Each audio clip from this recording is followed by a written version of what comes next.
My name is Justin Austin. I work for the North Dakota DOT in Fargo. I started in 2005 in the central office here in Bismarck. In 2008, moved to Fargo, and that's where I remain. It's my pleasure to introduce our group of panel speakers for this Lessons Learned Construction Critical Path Method schedule.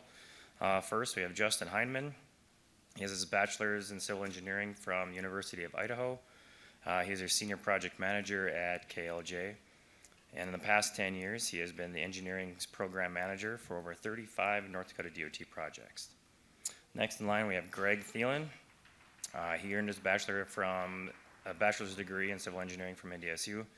He is a professional engineer with the construction services team at KLJ. Greg has worked on a variety of projects with counties, cities, tribes in North Dakota and Montana. Next, we have Taylon Goddard. He is a scheduler at KLJ. He has been the lead scheduler on over 100 projects, ranging from small road projects to large-scale government facility upgrades. He also operates a personal consulting scheduling firm for the past 4 years. At the end of the line, we have Ryan Beyer. He has a bachelor's degree in construction management from NDSU with a minor in business.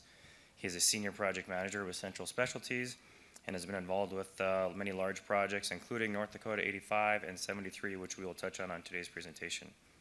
Ryan has been involved with bidding over $2 billion of construction projects in 7 states. Please join me in welcoming the panel.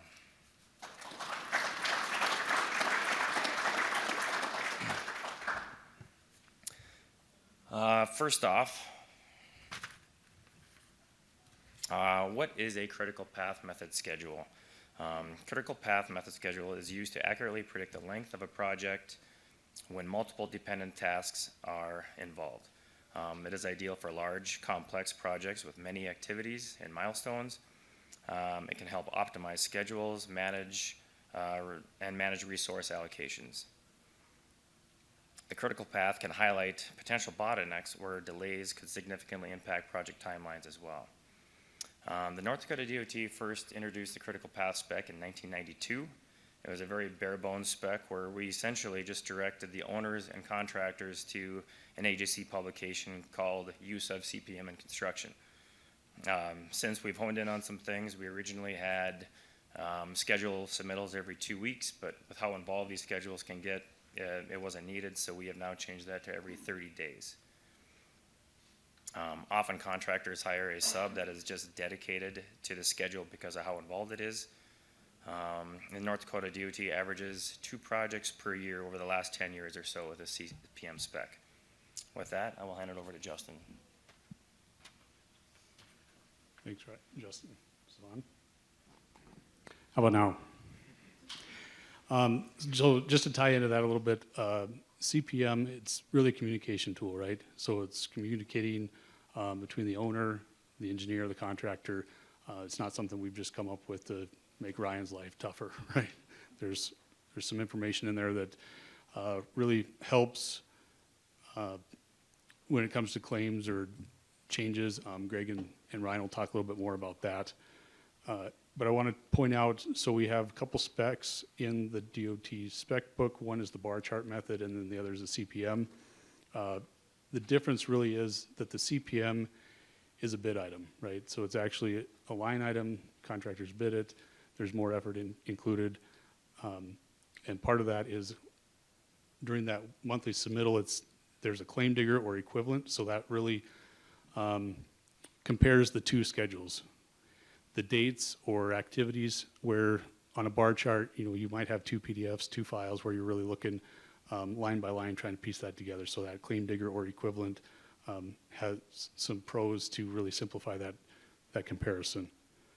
The logic diagram on a bar chart, you might not have those successors, predecessors, and see the flow. So the critical path obviously has that. Greg will talk about this. Taylor will have an example, but really in showing which activities drive each other. So as that changes or one activity finishes sooner or drives longer, we can see how that changes the schedule. The tabular shorts and the 60-day look ahead, really that's just how we can filter, right? So these projects can get, or these schedules can get pretty long. number of activities. So having some way to filter them either by contractor or sub or activity can be helpful. And then that 60-day look ahead really just compresses that into a smaller, more manageable file or, review time, something that we can discuss line by line. And the real difference is the submittal of the native file. So that's where Taylon comes in. He's really been going into those native files that CSI has submitted and looking at the logic, making sure it ties, that it makes sense, start to start or finish to finish. There's some different ways that can tie, and that impacts how that schedule is pushed or moved or adjusted as things change. So why 85? Why did we pick CPM for this particular project? This started with some discussions with the central office and KLJ. KLJ was also lead designer on this, so John Bach and our design team, we discussed putting this in even before the bid. We knew it was a 2-year project. We knew there was a lot of utility conflicts. There's actually 16 and a half miles of utility conflicts, 16 utility companies. And then, of course, we didn't know at the time, but there's multiple operations, and there's 24 non-trucking subs and a total of 55 subcontractors on this project. So it's to date the largest project that North Dakota has bid. We thought it was a good opportunity to try it and use it. And so the result was adding that specification and that bid item for the critical path. I'll let Taylon kind of go into some of those details on what he's looking for on those reviews. Okay, all right. What you should be seeing up there now is a baseline comparison in the schedule. It's a little crude. The schedule is like 240 line items long, so it's just a sort down to the smallest portion to at least kind of show the idea. What is there is the baseline schedule from April being compared to the last submitted schedule of September. So you can see the yellow lines are what the baseline was anticipating, red line's the critical path, and green is the non-critical, what path planned work. You'll notice there's a good chunk of yellow towards the bottom left. That is just way back in 23. That kind of shows an example of a schedule is a living document. Things change as you go along. Things aren't planned when you start your project, so you'll have a slip from anticipated work to new work. Like the last red item you see on there, the installation, last one from our tree phase 2B and C, that one does not have a yellow line. That indicates that's an added activity since there was not planned work or anticipated work to take that long. So with that added, it clearly pushed out the last 3 tasks into 2024, so we can see a change in that. Now the reason why the 2024 work is green, not red, is because there's a lot more of a critical path elsewhere. There's a note saying at baseline that this was critical, but there's not saying that it would have stayed critical since things changed along the way. And this is a great way to track things, and when you go deep into the schedule, when you have a live file, you can easily make sure that everything that is said to be done in the narrative is done. You can keep accurate history from month to month and compare, so we can have a great analyze of the schedule and be able to do time impact analysis and other factors, so all the parties are fair and equated. It's a large, complex document, and not everybody wants to keep track of it. It causes pain for both us and the contractor performing the work. But it has great purposes, which everyone will get into here shortly. I believe Greg wants to speak next. Yeah, I was the project engineer for that Highway 85 project. Was going to talk about some of the pros and cons I found with the critical path method schedule. Just a little bit of background. I've done countless DOT projects with the bar chart prior to this. This was the first project I had done with the critical path method. Now, for some of the pros I found, one of the biggest pros was the explicit relationship between items in the critical path schedule rather than an implied relationship through a bar chart. With those relationships, you're able to actively, at any point in time in the project, check what the critical path actually is at that moment in time. As items either got ahead of schedule or fell behind schedule, your critical path was constantly changing on a project of this magnitude. And with that comes important for when you're determining time extensions.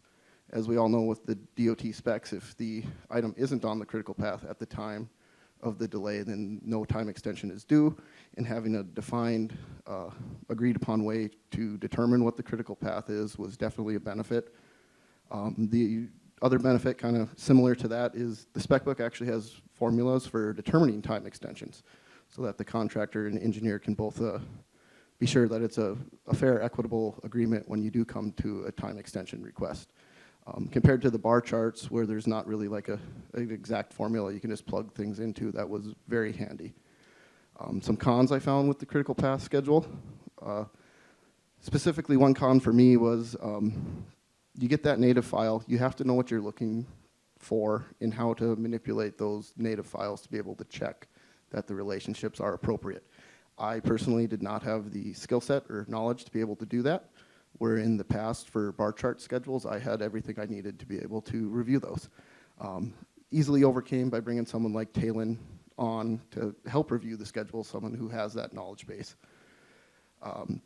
Another kind of con that goes along with the pros, as far as time extensions go, is there isn't exact formulas for determining the time extensions, but that's all based on how the contractor has set up the relationship between the bid items. Things that your experience in eyes might be telling you are for sure critical, depending on how the start to start or start to finish, any sort of those relationships in the schedule might not actually reflect what you're seeing in the out there in the wild, in the real world. So it becomes real important for the contractor's logic when they submit that baseline schedule to have been really thought through and reflect the way that they actually plan to complete the work. One other con I saw for this is the payment schedule. So the contractor bids it as a lump sum. They get 20% of the payment upfront as soon as the baseline schedule is accepted. And then you come up with a prorated kind of schedule for the remaining payments based on you got that 80% left and however many updates you're anticipating. So the actual payment for each individual update can end up being pretty small depending on what the bid item was. And then there is a schedule in the spec book to, if you submit your schedule on time, the update, you get 100% of that update payment. Then you're a day late, you get 80%. And it just keeps going down until you're like 5 days late. And once you get to 5 days late, then it's just no payment for the update. Kind of removes any sort of motivation the contractor had, because if they're going to submit it 6 days late or 25 days late, it's not affecting their pocketbook at all at that point, because they've already achieved the largest, deduction possible once you're at zero there, the way the specs are set up. And with you supposed to be using this schedule to determine if there's a delay or anything like that, if it was actually on the critical path, having to work off of a schedule that was maybe 2.5 months old, because when you're evaluating these things, you use the current accepted schedule at the time of the delay. Using old schedules like that is not going to be as accurate, particularly on this job. In 2.5 months, the critical path oftentimes had changed 3 or 4 times, with just things getting ahead and no longer being critical or other things falling behind. One thing I did want to note is kind of a lesson learned here, is the DOT spec limits the duration of activities for a critical path schedule to 15 calendar days unless the engineer approves a modification in writing. And as the engineer, you should really think about when it makes sense to do that or when it does not. For example, there were some utility notification periods on this project that were 21 days. Are you really getting any added benefit by making them split that 21-day notification period up into 2 items? I would say you're not. But when it comes to reviewing the updates in the claim digger reports, the more items you have on that schedule, the more things you have to review. Because as soon as one item changes, let's say it fell behind 1 day, that could move the start date for 50, 60 items through the duration of the job 1 day. And then when you get that claim digger report, everything that changed is going to be listed there. So just adding items for the sake of having items without them having any benefit is not a real good idea to go with. Same thing with some of the smaller work items, or let's say there was this particular paving phase the contractor was proposing take 16 days. Well, that's technically 1 day over 15, but are you really going to get any added benefit by making them split that into a 7 and an 8 day duration? With that, I think I'm going to hand things over to Ryan Beyer to talk a little more about the contractor side of things. Yeah, thanks, Greg. So a little background for me on this one. This was the first CPM schedule that we had done in North Dakota. First CPM schedule for me. We had some experience in our office dealing with Microsoft project. So a little bit of experience, nothing to the extent of an actual CPM. From the contractor standpoint, they're a lot of work. It probably took me about almost a week worth of time to get that initial baseline schedule set up. And even after probably that first week, I think I needed the help of Greg and Taylon to actually nail down the technical aspect of this project. I think we were maybe on revision 2 or 3 until we actually had a pass schedule. And a lot of that, like I said, would be the technical aspect of, like Greg mentioned, of making sure that the logic does make sense and that the relationship between tasks is jiving. So on to some of my pros. With anything, like I said, with that much detail, you have to go into the weeds. You know, when you're bidding the job, you have a pretty good idea, obviously, of how the job needs to go, how you want to work it. But you might not know when you want to put an approach pipe in versus centerline pipes. You don't know exactly when your relationship with a subcontractor is going to show up. So that's leading into the next pro, is that you bring on the relationship schedule with subcontractors early on. In the previous slide, there was the wall that was probably about a 300-foot retaining wall, I think a max of about 20 feet tall. And what you won't see is that it got, I think, poured in maybe 6 phases, roughly. And within that, there's a cure period and everything. And the CPM schedule requires to show the cure period. Well, subcontractor never thought about that. So all of a sudden, early on in April, 3 months before they're going to show up, they're refining their schedule of what they got to go in. And yeah, this is the wall we're talking about. I mean, the base slabs all had to get poured, then the face walls. And like I said, in April now we're catching stuff that the contractor probably wouldn't have caught until June, July when they're actually out there in the field. So there was an element of that much more detail that you get in these CPMs that help the project out early. Another thing was, I think it helped Greg and I be on the same page as far as schedules. He'd maybe be looking at it and say, hey, it shows that you guys are supposed to have an asphalt plant showing here in 2 weeks. You haven't started laying down gravel. What's the realistic of when that asphalt plant's coming? Or, you're supposed to be starting pipe next, 2 days from now. Are you guys going to be starting to do that? So it was an easier time of him and I being on the same page as well with having that much detail. And I think lastly, I would say for my other con was, it's a construction project, so some things are going to slip, but this also gave you the opportunity to figure out ways that maybe you could make up time within that schedule.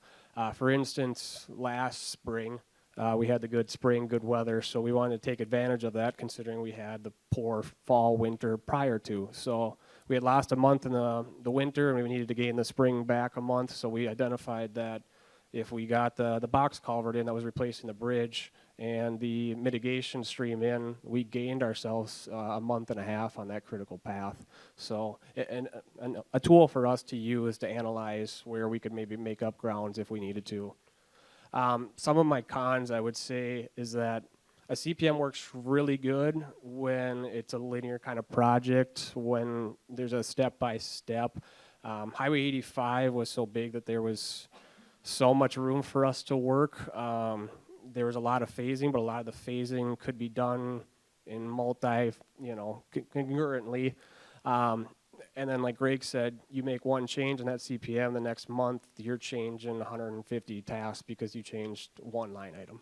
So there's a lot of work that goes into that to keeping it accurate and, like Greg said, it reflective of the work and the critical path there. So a lot of work, and then a job that allows you to bounce around a lot. There's a lot of changing within that schedule, and that critical path can change a lot. For an internal kind of contractor use, it's almost too detailed. It's hard to read. You put 200 and some line items out there with tasks lined up with each other, and you're trying to use it to maneuver with utility contractors, and you throw them that schedule in front of them. They're going to have a hard time kind of relating to it. So one thing we kind of wanted to show here is, so we were doing Highway 73 about 40 miles away. It was another pretty good sized job. That one was $37 million, 2 years. and that one was just a bar chart schedule.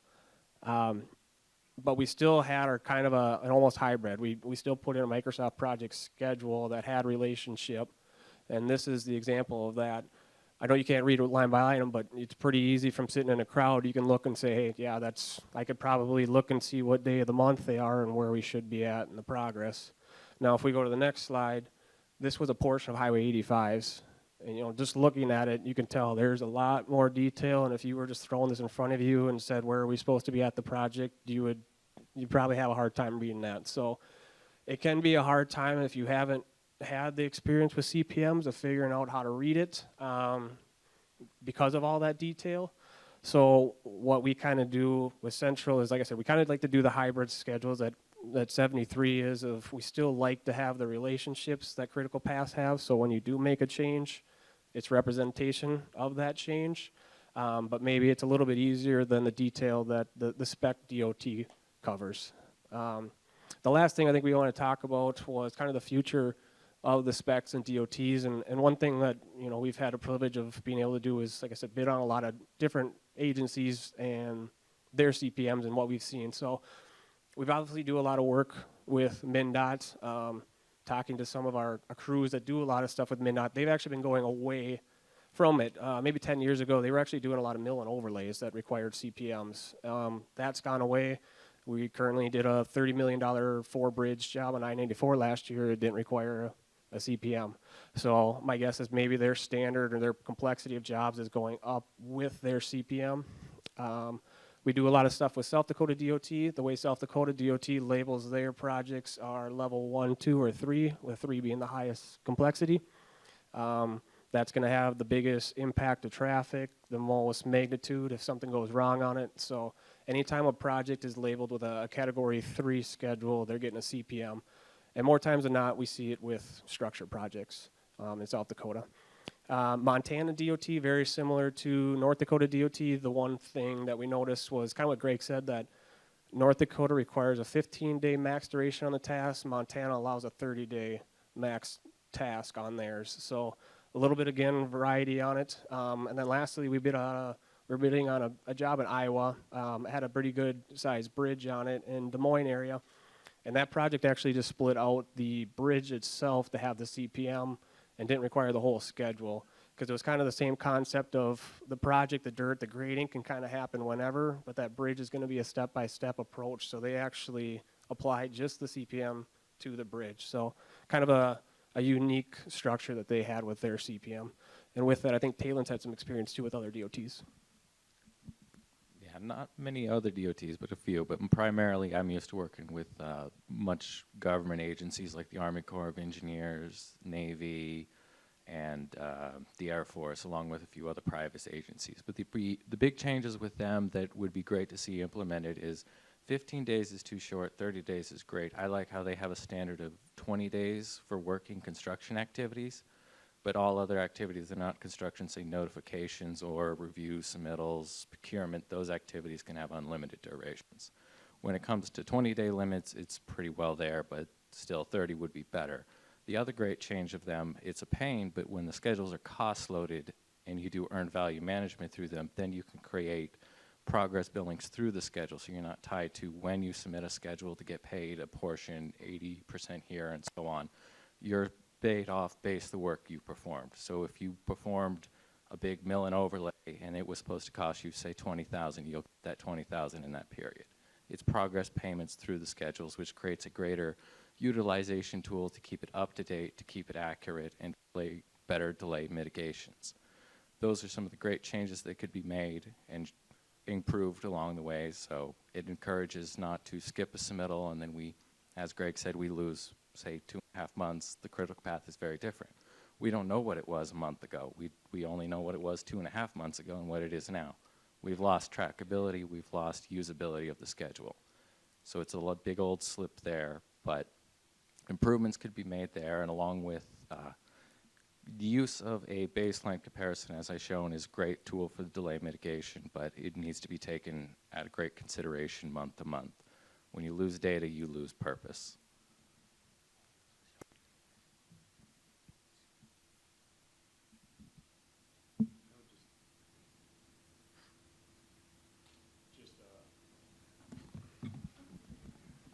Just to follow up, so I guess Taylon's gone through the spec and had some suggestions based on other agencies. Some of the logic, I think DOT spec several years old, so worth taking a look at just to update, bring it up to standards. I guess we'll be talking to DOT and see if there's an opportunity or how they'd like to proceed. If they want more information, more comments, more details of what we saw, what we experienced, we can certainly sit down with and go through that.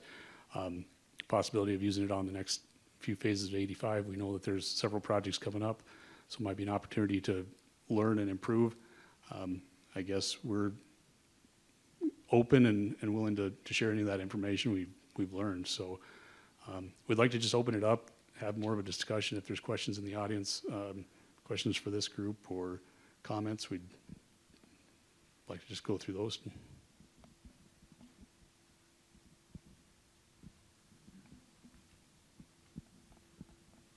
you're doing your schedule updates, do you base that on actual production rates you've achieved so far, or how does that work? For contract work? Yeah, when they update. Everybody hear that okay? Everybody hear the question? When they update the schedule, it's supposed to be updated to reflect all the current progress. So you're really not using any sort of production rates. It's supposed to be as of this date, where are you at? And I can add to a little bit. I mean, you want to be realistic as possible, because if you're not, it's going to show up and it's going to get rejected. So if you're putting unrealistic productions that, you're going to pump out 15,000 tons of mix, well, your schedule's wrong now, and everything else is tied with it is wrong. So that's kind of the thing too with the CPM. It forces you to be as accurate as you possibly can with it. Otherwise, you're just correcting that mistake down the road, and it affects so many things that, like I said, you truly have to try and project how you want to build that project. And that was kind of some of the issues that we ran into. This job is change orders affect that, or the weather affects that. So now it's this, and that's why we had, as many changes as we did with the schedule. So I've noticed on projects, and it sounds like it might have been the case here too, where sometimes you end up getting in the weeds a little bit, and how do you close that gap between the owner wanting the schedule and wanting it clarified and the contractor saying, this is a little too in-depth? yeah, maybe I can touch. I think that's kind of where we were at, where it's, you have to be so detailed to make the logic make sense for that. The DOT has that true baseline schedule. And then, like I said, then it's to the point of, I'm putting in there, we have to put in 9 COAs for a borrow pit that you have to do on any DOT job. So I think that's the fine line of, we had internal discussions before this, and Justin asked me if I would want to do it myself in the future or subcontract this out. And I love that I was able to do it because, like I said, I got into those weeds and details, but where it struggles is, like you mentioned, is the DOT's technicality aspect with it. It'd be kind of nice to get rid of that part and sub that part out too. So it is the fine gray kind of line of where is it too much detail, where it's constructability, or where is it not enough that the DOT has their standard baseline. And Ryan, can you touch on the utilities? I mean, you'd mentioned, like, if you gave the utility companies your Highway 85 schedule, that's going to be too much information for them, right? Yeah, like I said, when we had that picture, I mean, like I said, most of you could tell that was, I think, maybe just 2023. So at the time, that's half of the line items, and then everything has to have a relationship, a connection. So, like I said, I'm working with a natural gas company out there, and we're doing our utility meet. You send them this, they're gonna go, okay, so when do you want me there? So it's the fine line of, and then that's where, like I said, we almost had our own internal schedule that was cleaner. We know we have to move X amount of yards per day. If we're not meeting that production, that's as complicated as it got for us. So again, like you said, it's a fine kind of gray line of what's required, but also the reasoning why they require it, they need that. So Yeah, I think a good chunk of that is you got to go back to what your specs are. I know when we were reviewing CSI's CPM schedule, there were some things that we weren't necessarily a fan of, but they were allowed per the specs. So then you got to stick with the specs. and like the 15-day duration thing, the specs give you that leeway in there. Now, I'm sure Ryan would have, well, I know for a fact, he wanted more items than I was willing to allow the duration to go beyond 15 days to be extended on. But I think we meant at a pretty good common ground where he saw I was working with him where it made sense, and some of the other items where I wasn't willing to make the concession. There were reasonings behind that. Was there any changing in phasing of the project that came to light from the contractor CPM schedule that helped expedite or change anything? Or do they pretty much operate within the bounds of the phasing in the plans? The phasing they proposed was quite different than what the plans had from the get-go. I guess Ryan would maybe be able to talk more on if the CPM schedule was the reasoning for that. I know he mentioned like the box culvert specifically in the spring. When we had a nice spring, he was able to look at the schedule and see that was originally planned to happen after the spawning restriction. But since he had a good window and was able to move it up, I think the schedule helped him see how much time savings that would possibly add. Yeah, and kind of a lot of it, like I said, after bidding the job, we had a pretty good idea of how we want to work it and stuff like that, and that's how I had to represent it in that baseline schedule. So I think, like Greg said, that probably if we wanted to change any of the phasing came out right away. It was shown within that. Again, because if I'm not doing it how I think I'm going to do it, there's so many changes after the fact that it just becomes a mess. But again, that schedule and then really putting the subs in maybe highlighted where we needed to focus more on other phases at a time, or where we maybe had a little bit more room. For instance, I knew that concrete wall, we had the sub in there, I think maybe 2 months before it showed on our schedule. So when there's a little bit of slip, you know that kind of stuff, and it shows you that, but I don't know that it necessarily maybe changed how we originally thought we were going to do it. And Ryan, maybe you want to talk about 73 too, because this, if I'm correct, this schedule was your baseline, right? And it was a 2-year project. But then going into year 2, I think you actually added some tasks to be almost as long as the baseline. Is that even though things have been completed? Yeah, so a little bit quick background. 73 was basically a roundabout on 73 and 22. The first year, and then after that it was 73 off that roundabout the second year. So on the second year, the winter going into that, like I said, I kind of built a CPM bar chart, but I'm glad I did, because once I got through it, we had found that there were so many tasks that needed to happen before the next task could happen, that when we thought we were going to have that thing done in no time and have a month afloat left at the end, all of a sudden was, all right, we might need to get a couple crews here to make sure that we're on time with that. So that's, again, kind of why we like still using somewhat of a hybrid CPM, because that linkage, and you really can't make it lie. I mean, you can sugarcoat as much as you want, but it's going to say, okay, you push that crew off a week now, this is what it does to the rest of your project. So like I said, that project worked really well for a schedule like that, because it was really much in box culvert A has to go in before box culvert B can go in, and A and B have to be in before you put cement treated base in, and it just kind of was really good representation of that.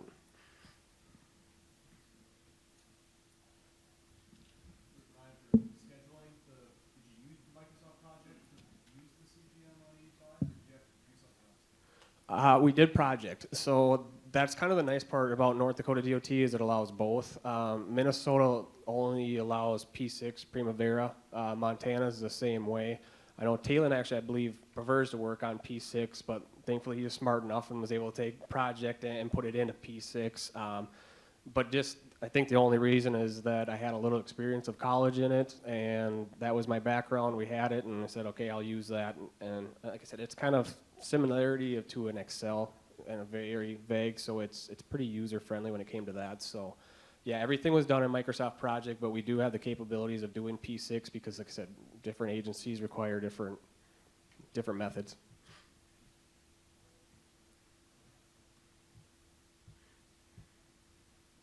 Anyone else?